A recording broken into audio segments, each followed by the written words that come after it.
What if I told you that your biggest frustrations, traffic jams, climate change, burnout, even office politics, all come down to one simple problem? We're thinking in straight lines in a world made of loops. Systems are everywhere, from the smallest cell to global economies, and yet we rarely stop to understand how they work. What if the chaos in your life isn't chaos at all, but the result of patterns you've never seen? This book opens your eyes to those hidden patterns, and once you see them, you can't unsee them. Thinking in Systems was written by Donella Meadows, a pioneering environmental scientist and a master at explaining the unseen forces shaping our world. Originally published after her death, this book is more relevant than ever.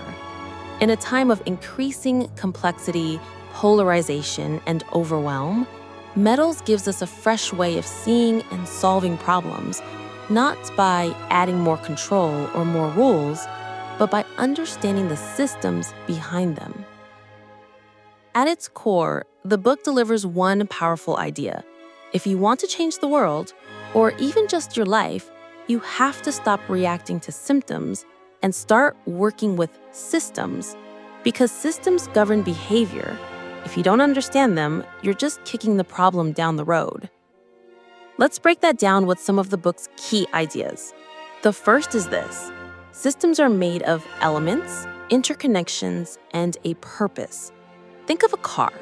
The elements are the engine, wheels, brakes. The interconnections are how the pedals send signals to the wheels. The purpose? Transportation. Change the purpose and everything changes. If the car is now meant for demolition derbies, it gets reinforced, retuned, maybe even wrecked on purpose.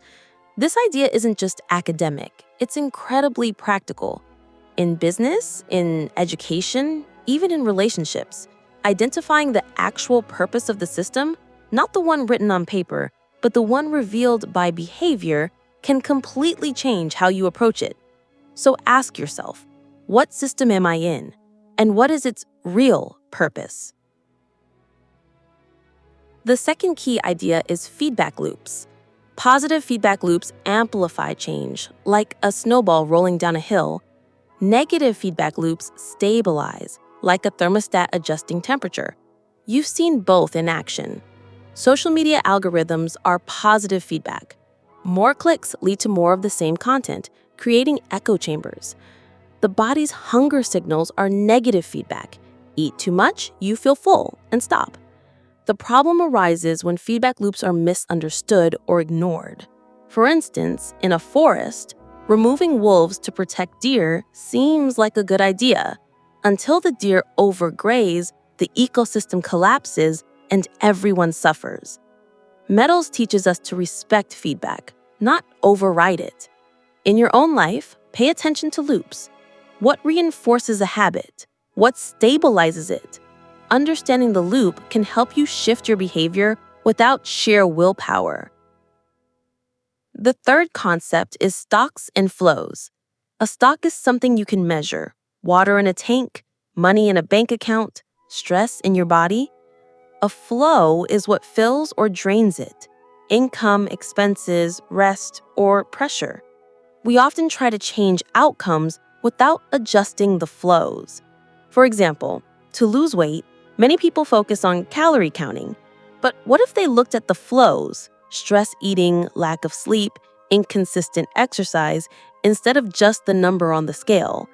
In the economy, politicians argue over unemployment rates, the stock, without addressing the inflow of job training or the outflow of automation.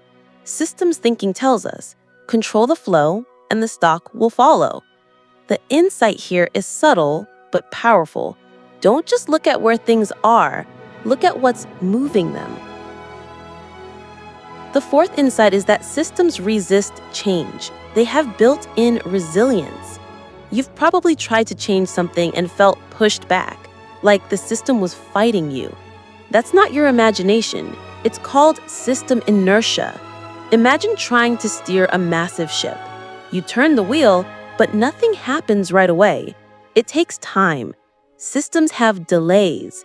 If you panic and overcorrect, you'll swing wildly in the other direction.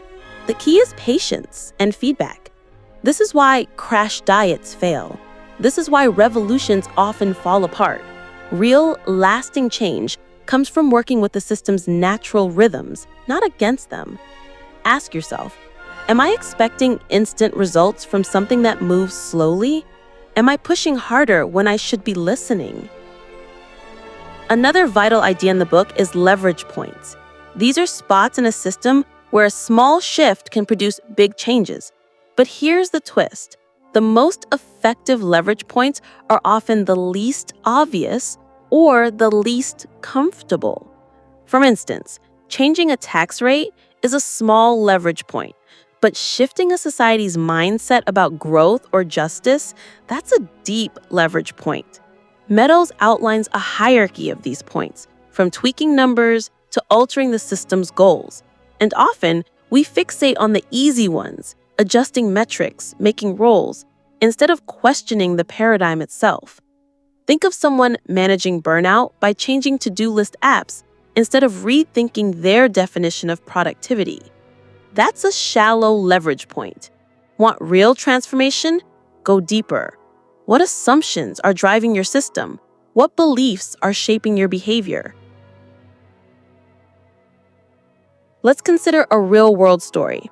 In the 1970s, the Club of Rome commissioned Meadows and her team to model global growth. Their findings, published as The Limits to Growth, warns that endless growth on a finite planet would lead to collapse. The model was dismissed by many, but over time, many of its predictions have proven eerily accurate. The takeaway: systems don't lie. You can ignore their signals for a while, but eventually, reality catches up. This isn't just about climate or economics. It's about your life. Ignore the warning signs of imbalance, emotionally, physically, relationally, and the system will push back. The earlier you respond, the gentler the correction. In the end, Meadows doesn't just teach systems theory, she teaches humility. Systems are complex. They surprise us. They defy control. That's not a flaw, it's a fact. The goal isn't to master systems, but to dance with them, to listen, observe, adapt. She urges us to become systems thinkers, not so we can dominate the world, but so we can participate in it more wisely. So what are the key takeaways? First, look beyond isolated events. Patterns are more revealing than single moments. Second, identify the elements, interconnections, and purpose of any system you're dealing with. Third, observe the feedback loops. What's reinforcing, what's balancing. Fourth, pay attention to stocks and flows. And finally, seek deep leverage points if you want lasting change. Now, pause for a moment. Think of one frustrating area in your life. Maybe your finances, a relationship, your health, or even your work. Try to see it not as a list of problems, but as a system. What's flowing in and out? What are the feedback loops? What goal is the system really serving? Not the one you say, but the one it actually supports. This shift in perspective might not give you instant answers, but it gives you better questions. And that's where real change begins. If this resonated with you, don't stop here.